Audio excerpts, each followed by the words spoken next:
Okay, so shalom everyone.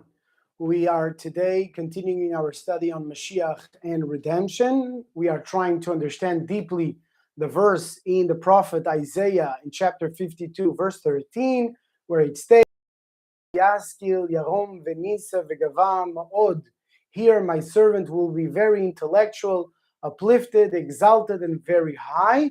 And we have explained in our previous three classes that this verse is to Mashiach, and therefore we discussed the five qualities that Mashiach needs to present in order for us to be able to acknowledge him as being the Mashiach. And we discussed that these five qualities, as explained by the sages in the Midrash, in the different Jewish writings, that these five levels are referring to Abraham, Isaac, and Jacob, which received a very high level of revelation. That's the three first levels, which is Yarom, Venisa, Vegava. And Yaskil is actually referring, even though that is in the beginning of the verse, to the level of Moses, which is the inner dimension of the wisdom of Torah. And finally, Ma'od. Ma'od, very, is the same letters than the word Adam, which is referring to the level of Adam. So Mashiach's soul has to have these five levels of revelation, which were revealed to Abraham, Isaac, and Jacob, to Moses, and to Adam Arishon. And we explained back then that Abraham is the level of revealing the hidden intention behind every single event. The level of Isaac is to have the discipline to pray to Hashem, to elevate ourselves from on below to on high. That Jacob is the power to unite spiritual and physical through the set times for studying Torah, like we're doing right now. And Moses, which is the highest level of intellect capable of perceiving divinity, which is the inner dimension of Torah. And finally, Adam, which is the human being before the sin of the tree of knowledge. There is a discussion between the sages if it was after or before, but taking the first opinion that says that it was like Adam before the sin, which he was a pure spiritual being, that he had no attachment to the physical realm, even though obviously we deal with the physical realm and we take care of our families and jobs and everything else. But he was in a level, his mind, his consciousness, his soul was in a state that he perceived godliness all the time. So we said that Mashiach has to have these five levels and to transcend them. So how does Mashiach transcend? The first element we mentioned, that Chazal, our sages in the Talmud, explain that this verse actually applies to all of the Jewish people, as it mentions in Isaiah from chapters 1 to 53. Every single time that Hashem says, V'Yaakov Avdi, Jacob my servant, he's referring to all the house of Jacob, all of the Jewish nation. Therefore, our sages explain that this verse, which is referring to Mashiach, Hine Yaskil, is actually ultimately referring to all of the Jewish people. So essentially, the Mashiach is to the Jewish people. He comes to set us free by revealing the innermost dimensions of Torah, of Hashem's will in every generation, and specifically in our generation, which is for us, the Jews, to teach the 7 commandments to all humanity. And then he has to transcend it, okay? Has to transcend it in a way that beyond, okay, so the Mashiach is to the Jewish people, what the Jewish people is to all of humanity. Now, this is the first way how Mashiach's soul transcends that of the forefathers and Moses and Adam, has to transcend it. How so? That we explained already that Moses, he reveals the innermost dimension of Torah, which is Pnimiyut Abba, the inner dimension of Father, Abba, when we feel the closeness with Hashem because we study his Torah, with the Torah of Moses, and even beyond, as Adam is Atik, the Ancient of Days, this level that even transcends Torah, this proximity of Hashem, where the voice of Hashem resounds from within us. And we said that Primus Abu, Primus Atik, that through this proper study of Torah, we can reach this level of delight in Hashem, Well, Mashiach has to transcend it even more so, which is antik b'fnei atzmoi, that the light of Hashem has even to transcend the level of the wisdom of Torah. Even though that is the path, we have to reach a level where that the light comes from within. There is no longer anything upon which we depend. Now, we're going to take it to a new level where the transcendence of the light of Mashiach has to reach even a higher level. And we mentioned that. How is that Mashiach is even higher than Moses? Because Moses revealed to us what? Mashikatuv, like it's written in Exodus, like in the days of your coming out of Egypt, I will show you wonders. Now, Mashiach has to reveal us wonders even higher. It's like those miracles that Hashem did through Moses in Egypt back then, 3,500 years ago, the 10 plagues that you all know. But today, Mashiach has to reveal to us, even on a higher level, this at the level of wonders. Okay? Mibchinat niflaot, in a way of wonders. Pele, it's a wonder. Now, let us consider for a moment, what is the difference between the miracles and wonders? We explained this also last time. I come back to it. We explained back then that the 10 miracles that occurred in Egypt, that Hashem wanted to rectify Egypt, to rectify the divine consciousness of the soul within a physical body, was as follows. Hashem said to Moshe to tell Pharaoh, Pharaoh represents all of the physical opposition towards godliness. That Hashem's delight is not on the spiritual realms, on the communication, on the physical, eating food and so forth. So Hashem wanted to make a point, and he sent 10 plagues. So our sages teaches us that Hashem sent like 3 categories of plagues, which were the 3 first ones, and then 3, and then 3, and then the last one, Makata Bechorot, the death of the firstborn.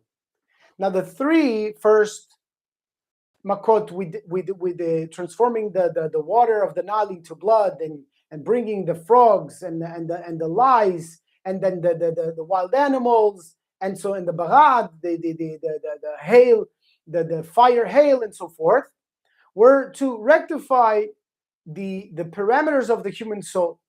And the 3 first plagues were to make a point in the world, which were to establish that Hashem is Hashem. Hashem is the true God, the only one, that there is no other force to compare with it. No Pharaoh, and no Elon Musk, and no Steve Jobs, and no one that controls things or that controls technology is even come close to Hashem. Hashem is one and the only one. That was what the 3 first plagues were to rectify.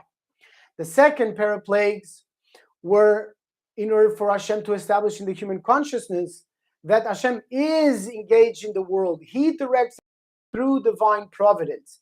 He cares. He cares about the little details. Not that he cares only about the big things. No, he cares if we're hungry, if we don't have enough money, and if we need this, and he cares. He's very close to us. And third, the third set of plagues were to come to establish that Hashem's power is incomparable, that no power can compare to the one of Hashem, that Hashem has power of life and the opposite, to make us happy and the opposite. He has the power to bring us into life, into being alive every single given moment. The last plague, the death of the firstborn, was to make a point that whether we accept it, whether we don't have a future in the world to come. So now that was back then, and maybe at some point we'll go through each one by one. But now I want to clarify the 2 first plagues in a way of a wonder that the Rebbe Menachem Mendel Schneerson reveals to us, the Mashiach in our generation. He reveals to us the Nasi Ador, the Prince of the generation. Every generation has a Jew from the house of David who toils in Torah, who brings everybody back to the true faith in Hashem, as the Rambam states, "Vekulam yachzeru ladat ha'emet," everyone will return to the knowledge of truth, to the true faith in Hashem, to study in a unified manner His Torah, and to celebrate together. So therefore, the Rebbe reveals to us that that the two first plagues, and we will now explain. The two first plagues, the plague first of transforming the water of the Nile into blood. You all know that in Egypt, Pharaoh and everybody relied pretty much on the Nile for their crops to feed the land of Egypt. While in other countries, we depend on the rains. So we know that there is a power on high, Hashem, like we were keeping in order to remind ourselves that we have a power from on high, that from Him comes our sustenance, our abundance, our livelihood, and so forth. But in Egypt, Hashem made something special. He created the Nile, such an abundance that even people could forget. And now they had a real free choice. They needed to choose Hashem, but they didn't. They chose idol worship. They start making this all full of gods and so forth. So Hashem had to rectify the reality of the human consciousness. And He sent Moses, He sent, and He said the first plague it will be that you will, after He transformed his staff into a snake or a crocodile, and according to the translation, and then to transform the water of the Nile into blood. Now, Hashem told Moshe, you're going to tell everybody for 3 weeks. For 3 weeks, you will tell everybody that I'm about to bring a plague into the world. And so they do tshuva. And every person within the Egyptians who would come back to their homes and would believe in the words of Moses, would hearken to his voice, like it's written in Psalms 95, verse 6. They will hearken to the voice of Hashem that was revealed through Moses. They were also saved like the Jews. They would have water in their homes. They would not have the blood. They would have water like the Jews. The water only transformed for those that did not hearken to the voice of Hashem. Now, then the plague would last for 1 week. And I can tell you that 1 week without water is a very, very long time. Our body being 70% almost of water, it's a very, very long time, as everybody can understand. Now, on a deeper level, we mentioned before that this was a miracle true.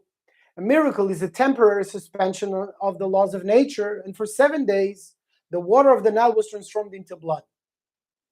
But now on the deeper dimension, why did Hashem choose to transform the water of the Nile into blood?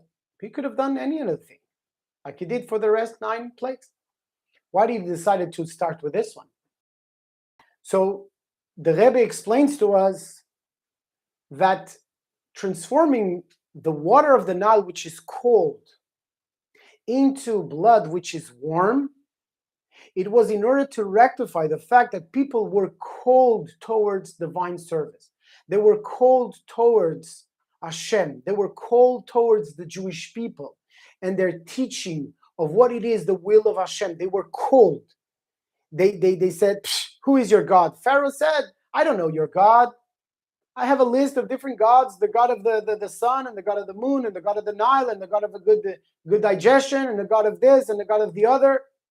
But I don't know no Havaya. I don't know no essential name that brings everything into being. I know specific the part of energy and so forth. I don't know one God, one unifying desire and will that brings me into being like everything else. That means that I'm like everything else? Nah. I'm way beyond, says Pharaoh. So he didn't know the name Havaya.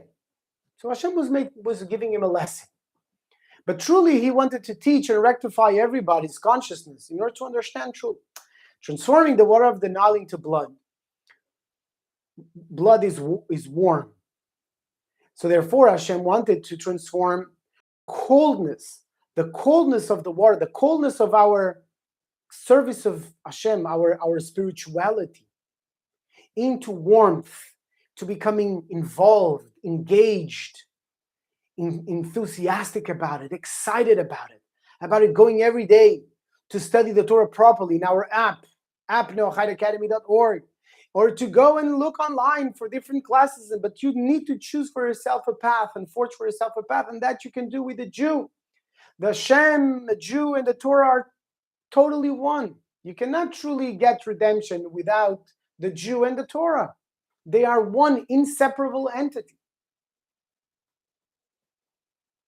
So therefore, Avas Hashem, Avas HaTorah, Ve'avas L'Reacha Kamocha is truly one. The love of Hashem, the love of Torah, and the love of your fellow human being is truly one. You cannot say, oh, I love Hashem, and then when it comes to people, it says, I have troubles with people. Now, loving Hashem is very abstract. You can say whatever you want, but does that manifest itself in your daily behavior? That's where Hashem tests you. Let's see if you put your money where your mouth is. You behave, you set times for studying Torah. If you truly love Hashem, you spend time with Him. That's where really the real love is. So therefore, Hashem transformed the water of the Nile into blood to warm us up towards the service of Hashem. And that is the rectification of our first fundamental power of the soul, the power of chesed, the power of kindness, the power of love, which parallels the first commandment, the commandment of family unity, not to commit adultery, neither in any one of the 6 prohibitions regarding improper sexuality and intimacy with other people. Hashem establishes clear what is the nature of a relationship, and therefore He's rectifying this first component of the human soul, which is this urge that everybody has physically to unite, that the very strong energy and power that Hashem gave to us. And you all know, why did Hashem give to us? Because in having children, in having a family, and understanding that the divine can be truly encapsulated in our lives through our family life. Not like in the generation of Noah, where everybody completely gave themselves to this unbounded sexuality, where animals and people were doing all the nonsense. And therefore, Hashem is now rectifying it. In the first time in the flood, He flooded everybody. This time He's trying to make it. This time He's giving a teaching, showing a miracle. Now in our generation, He's showing us as in a way of a wonder. What is a wonder? A pele, a wonder, is a permanent miracle. It's something that doesn't happen for 7 days. It's something that is permanent.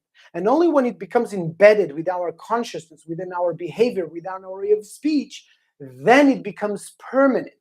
This is a wonder. A pele, a wonder, is when the miracle becomes constant. When we are truly constantly in the presence of the divine, embedded within our own consciousness.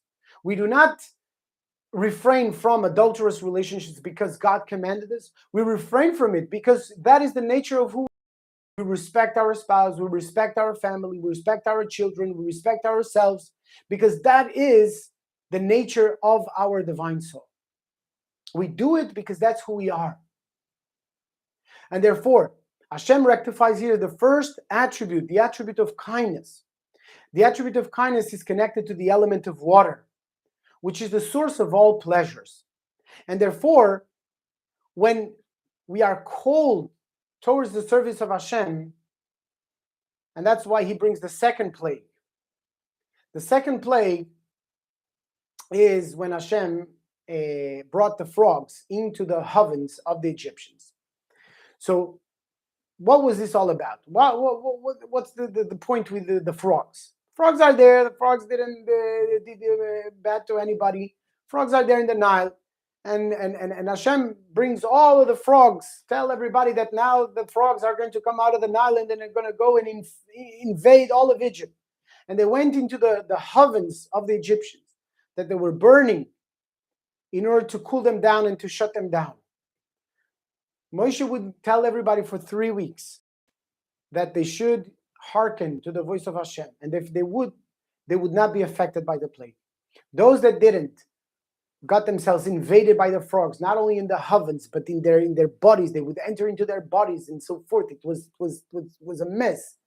Everybody was there in the midst of a miracle, like you understand that in the midst of the day, the sky becomes red. So what was happening really? What was this plague all about? Bringing the frogs to shut down the ovens of the Egyptians. Hashem was here rectifying. Hashem was rectifying the second attribute of the human soul, which is the attribute of gevura, the attribute of courage and of strength. Now, the frogs are cold. They are amphibian. They have cold blood, like the temperature of the water. And the ovens were burning fire. So the ovens represent the attraction and the indulging in the physical pleasures of this world. The food and the sexuality. And the Egyptians back in the day were just like in Las Vegas, constantly indulging in all of the physical pleasures. And Hashem sent the frogs that they are cold in order to turn off this fire attraction for the physical pleasures. And that is the rectification of the second fundamental attribute. These two attributes, and these are the two that we're going to talk about today, these two attributes are the foundational attributes for the rest of the soul. We will discuss them in the coming weeks, Bezat Hashem. And the attribute of gevura, the attribute of strength, which is red in the color of the rainbow that Hashem establishes in Genesis chapter 9, verses 8 to 17, when Hashem says, and I will establish my covenant with you and the generations to come, and so forth. And 7 times he mentions the word covenant. 7 times he mentions the word covenant, and therefore,